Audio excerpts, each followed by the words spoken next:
நாமல் ராஜபக்ச மகர சிறைச்சாலையில் அனுர அரசு எங்களை கைது செய்து தோல்விகளை மறைக்க பார்க்கின்றது என்று கொந்தளிப்பு. நள்ளிரவில் மிதிகமுவில் துப்பாக்கி சூடு நடந்தது என்ன? வேற்று கிரகவாசிகள் மற்றும் அடையாளம் தெரியாத பறக்கும் பொருட்கள் குறித்த மிக ரகசியமான ஆவணங்களை விரைவில் வெளியிடப் போகும் டொனால்ட் ட்ரம்ப். டிவி சாணக்க எம்பி அம்பலப்படுத்திய ரகசிய தகவல்.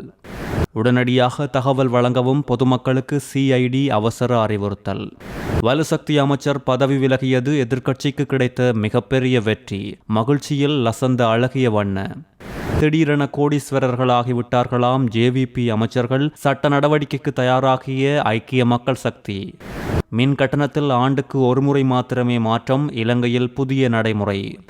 தற்போதைய அரசாங்கம் மக்களுக்கு வழங்கிய வாக்குறுதிகளை நிறைவேற்ற முடியாத நிலையில் தனது தோல்விகளை மறைக்கவே அரசியல்வாதிகளை சிறையில் அடைக்கும் பழிவாங்கல் நாடகத்தை அரங்கேற்றி வருவதாக ஸ்ரீலங்கா பொதுஜன பெரமுனவின் நாடாளுமன்ற உறுப்பினர் நாமல் ராஜபக்ச தெரிவித்துள்ளார். மகர சிறைச்சாலையில் விளக்கமறியலில் வைக்கப்பட்டுள்ள முன்னாள் அமைச்சர் ஜோன்ஸ்டன் பெர்னாண்டோவை நேற்று நேரில் பார்த்து நலன் விசாரித்த பின்னர் ஊடகங்களுக்கு குறித்த கருத்துக்களை நாமல் ராஜபக்ச வெளிப்படுத்தியுள்ளார். தற்போதைய அரசாங்கம் தமக்கு கிடைத்துள்ள மக்கள் ஆணையை முறையாக பயன்படுத்த தவறியுள்ளதாகவும் கடந்த காலத்தைப் போலவே அரசியல் பழிவாங்கல்களில் மாத்திரமே அரசாங்கம் கடுமையாக ஈடுபட்டு வருவதாகவும் குற்றம் சாட்டியுள்ளார். நாட்டு மக்கள் பொருட்களின் விலை உயர்வு உள்ளிட்ட பொருளாதார நெருக்கடிகளால் நிறைய துயரங்களை சந்தித்து வருவதாகவும் மக்களின் பிரச்சனைகளுக்கு தீர்வு காண முடியாத அரசு மக்களின் கவனத்தை திசை திருப்புவதற்கு முன்னாள் அமைச்சர்களை திட்டமிட்ட முறையில் சிறையில் அடைத்து வருவதாகவும் ஒருநாள் என்னையும் அடைப்பார்கள் என்றும் நாமல் ராஜபக்ச தெரிவித்துள்ளார்.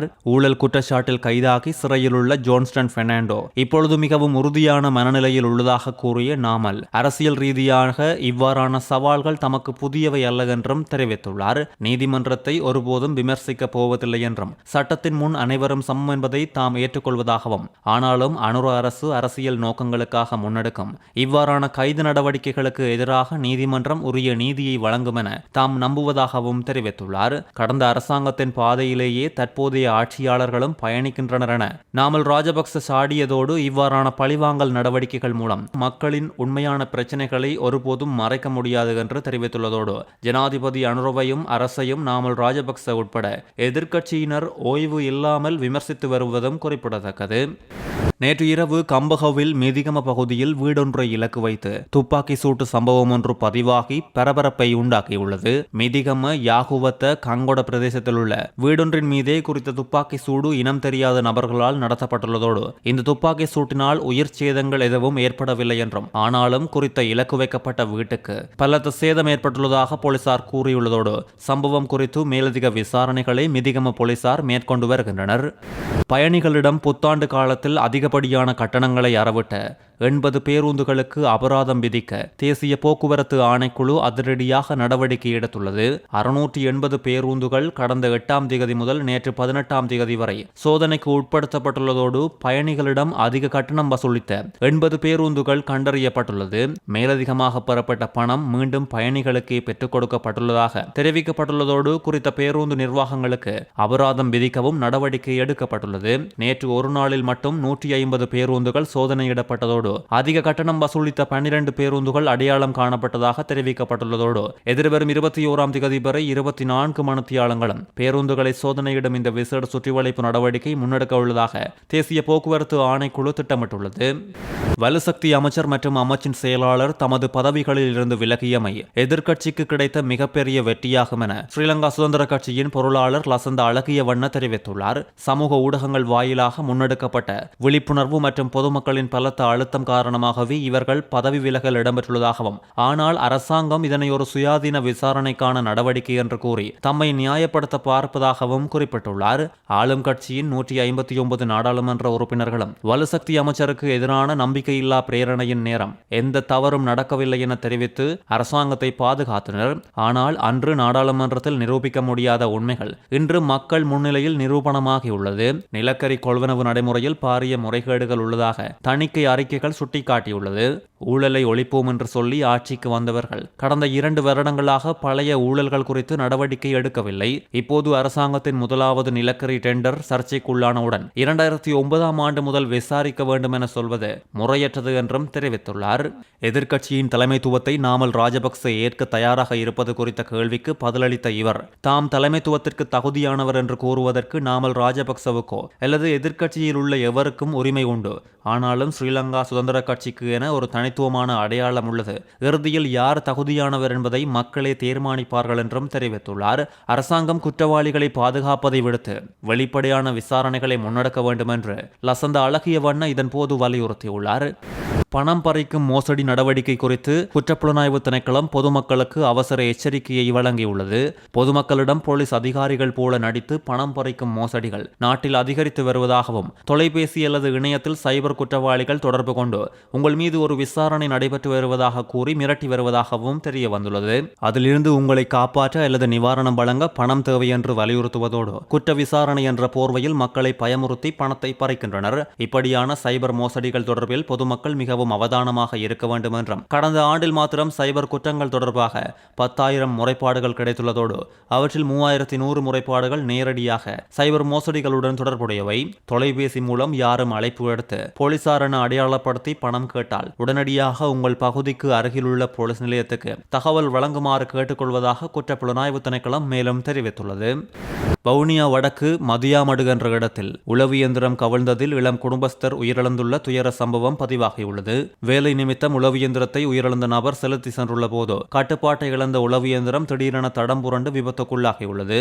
விபத்தில் வாகனத்தை செலுத்தி சென்ற சாரதி சம்பவ இடத்திலேயே உயிரிழந்துள்ளதோடு இவரது வயது 29 என்றும் சம்பவம் தொடர்பாக புளியங்குளம் போலீசார் மேலதிக விசாரணைகளை முன்னெடுத்து வருகின்றனர். தற்போது இலங்கையில் நடைமுறையில் உள்ள 3 மாதங்களுக்கு ஒருமுறை மின்சார கட்டணத்தை மாற்றியமைக்கும் முறைக்கு பதிலாக ஆண்டுக்கு ஒருமுறை மட்டுமே கட்டணத்தை திருத்தும் புதிய சூத்திரத்தை அறிமுகப்படுத்த எரிசக்தி அமைச்சு நடவடிக்கை எடுத்து வருவதாக தெரிய வந்துள்ளது. இந்த புதிய கட்டண சூத்திரத்தை இறுதி செய்வது குறித்து எரிசக்தி அமைச்சும் நிதி அமைச்சும் தற்போது பேச்சுவார்த்தைகளை நடத்தி வருவதோடு ஆண்டின் முதல் சில மாதங்கள் வறட்சியாகவும் ஆண்டின் இறுதியில் அதிக மழையும் கிடைப்பதை இந்த புதிய முறை கணக்கில் கொள்ளும். தற்போதைய முறையில் வறட்சி காலத்தில் கட்டணம் அதிகரிப்பதையும் மழை காலத்தில் குறைவதையும் நுகர்வோர் எதிர்கொள்கின்ற நிலையில் புதிய முறையின்படி ஆண்டின் தொடக்கத்தில் ஒருமுறை மட்டுமே கட்டணம் நிர்ணயிக்கப்படும். இந்த முறையால் முதல் 6 மாதங்களில் மின்சார சபை நட்டத்தை சந்தித்தாலும் ஆண்டின் 2ஆம் பாதியில் கிடைக்கும் வருவாய் மூலம் அந்த நட்டத்தை ஈடுகட்ட முடியும் என அதிகாரிகள் கூறியுள்ளனர். ஒரே மாதிரியான மின்சார கட்டணம் அமுலில் இருப்பதால் வீடுகள் மற்றும் தொழிற்சாலைகள் தங்களது செலவுகளை முன்கூட்டியே திட்டமிட முடியும். மின்சார கட்டணம் அடிக்கடி மாறுவதால் பொருட்களின் விலைகளும் அடிக்கடி உயர்கின்றது. ஆண்டுக்கு ஒருமுறை மட்டுமே மின் கட்டண மாற்றம் செய்யப்படுவதால் சந்தையில் பொருட்களின் விலைகள் குறுகிய காலத்தில் பாரிய அளவில் தளம்பலாவது தவிர்க்கப்படும். இந்த நிலையில் குறித்த சூத்திரம் இறுதி செய்யப்பட்ட பின்னர் மின்சாரத்துறை ஒழுங்குமுறை அமைப்பான இலங்கை பொது பயன்பாடுகள் ஆணைக்குழுவின் ஒப்புதலுக்கு அனுப்பி வைக்கப்பட உள்ளது. அமைச்சர் கேடி லால்காந்த உள்ளிட்ட என்பிபி அரசாங்கத்தின் அமைச்சர்கள் நாடாளுமன்ற உறுப்பினர்கள் எவ்வாறு சொத்துக்களை சேர்த்தார்கள் என்பது குறித்து விசாரணை நடத்துமாறு கோரி லஞ்ச ஊழல் விசாரணை ஆணைக்குழுவுக்கு செல்ல ஐக்கிய மக்கள் சக்தி தயாராகி உள்ளதாக கட்சியின் கொழும்பு மாவட்ட நாடாளுமன்ற உறுப்பினர் முஜிபுர் ரஹ்மான் அதிரடியாக தெரிவித்துள்ளார். முக்கியமாக அமைச்சர் லால்காந்த தனது சொத்து மற்றும் பொறுப்பு விவரங்களை சமர்ப்பித்த போது அவரது சொத்து மதிப்பு 46 கோடி ரூபாவுக்கும் அதிகம் என்பது தெரிய வந்துள்ளது. ஒரு வருடத்திற்குள் எப்படி இவ்வளவு பெரிய சொத்துக்கு அவர் உரிமையாளர் ஆகினார் என்றும் இவர் கேள்வி எழுப்பியுள்ளதோடு சொத்துக்களில் 10 மில்லியன் ரூபாவுக்கும் அதிகமான மாற்றம் ஏற்பட்டால் 1 மாத காலத்துக்குள் புதிய சொத்து மற்றும் பொறுப்பு விவர கூற்றை சமர்ப்பிக்க வேண்டும் என்பதற்கு அமைய அரசாங்கத்தின் அனைத்து அமைச்சர்களும் எவ்வாறு சொத்துக்களை ஈட்டினார்கள் என்பது குறித்து லஞ்ச ஊழல் விசாரணை ஆணைக்குழு விசாரணை நடத்த வேண்டும் என்றும் வலியுறுத்தியுள்ளார். ஜேவிபி தேர்தலை இலக்கு வைத்து கடந்த காலங்களில் அரசாங்கத்தின் அமைச்சர்களின் சொத்து விவரங்களை மக்கள் மத்தியில் காட்டி மார்க்கெட்டிங் செய்ததாக முஜிபுர் ரஹ்மான் தெரிவித்ததோடு இன்று அவர்கள் முன்னையவர்களை விடவும் 1.5 வருட காலத்திற்குள் பாரிய சொத்துக்களுக்கு அதிபதியாக மாறியிருப்பது எவ்வித வெளிப்படைத்தன்மையும் அற்றது என இவர் தெரிவித்துள்ளார்.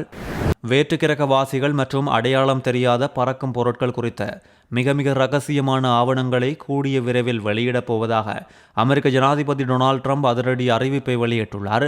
பீனிக்ஸ் நகரில் மாநாடு ஒன்றில் உரையாற்றிய டொனால்ட் ட்ரம்ப் பாதுகாப்பு செயலாளர் பீட் ஹெக்ஸேத்துக்கும் இது குறித்த உத்தரவை பிறப்பித்துள்ளதாகவும் இன்னும் சில நாட்களில் பல தசாப்தங்களாக மறைக்கப்பட்டிருந்த சுவாரஸ்யமான பல தகவல்கள் பொதுமக்களுக்கு கிடைக்கும் என்றும் கூறியுள்ளார். அதிலும் ஈரான் மற்றும் பாரசீக வளைகுடா பகுதிகளில் படம் பிடிக்கப்பட்ட 46 ரகசிய காணொளிகளை வெளியிட வேண்டும் என நாடாளுமன்ற குழுக்கள் நாடுகள் அழுத்தம் கொடுத்து வரும் நிலையில் ட்ரம்பின் இந்த அறிவிப்பு விண்வெளி மர்மங்கள் குறித்த மிகப்பெரிய உண்மைகளை வெளிச்சத்துக்கு கொண்டு வரும் என எதிர்பார்க்கப்பட்டுள்ளது.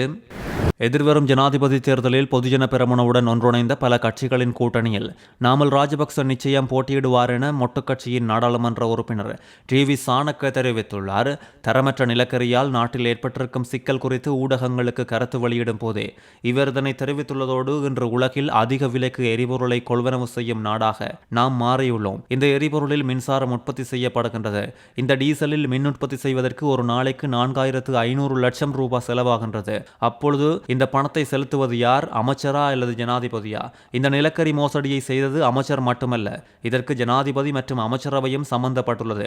ஆனால் அமைச்சரை மட்டும் இதற்கு பொறுப்பாளியாக்குவதற்கு நாம் விடமாட்டோம். இதற்கு உரிய நீதி செயற்பாட்டுக்கு நாம் செல்வோம். லஞ்ச ஊழல் ஆணைக்குழுவுக்கு முறைப்பாடு செய்துள்ளோம். ஆனால் விசாரணைகள் நடைபெறுவதாக தெரியவில்லை. இதனால் எதிர்க்கட்சிகள் அனைவரும் ஒன்றிணைந்து இதற்கு உரிய சரியான தீர்மானம் ஒன்றை எடுக்கவுள்ளோம். இந்த நிலக்கரி மோசடிக்கு அமைச்சர் மற்றும் அமைச்சின் செயலாளர் பதவி விலகியவுடன் முடிந்துவிட்டது என அரசாங்கம் நினைக்குமானால் அதற்கு நாங்கள் ஒருபோதும் இடமளிக்க மாட்டோம் என்றும் இதனால் ஏற்பட்டிருக்கும் நட்டத்தை ஈடு செய்வது யார் என்றும் இவர் கேள்வி எழுப்பியுள்ளார்.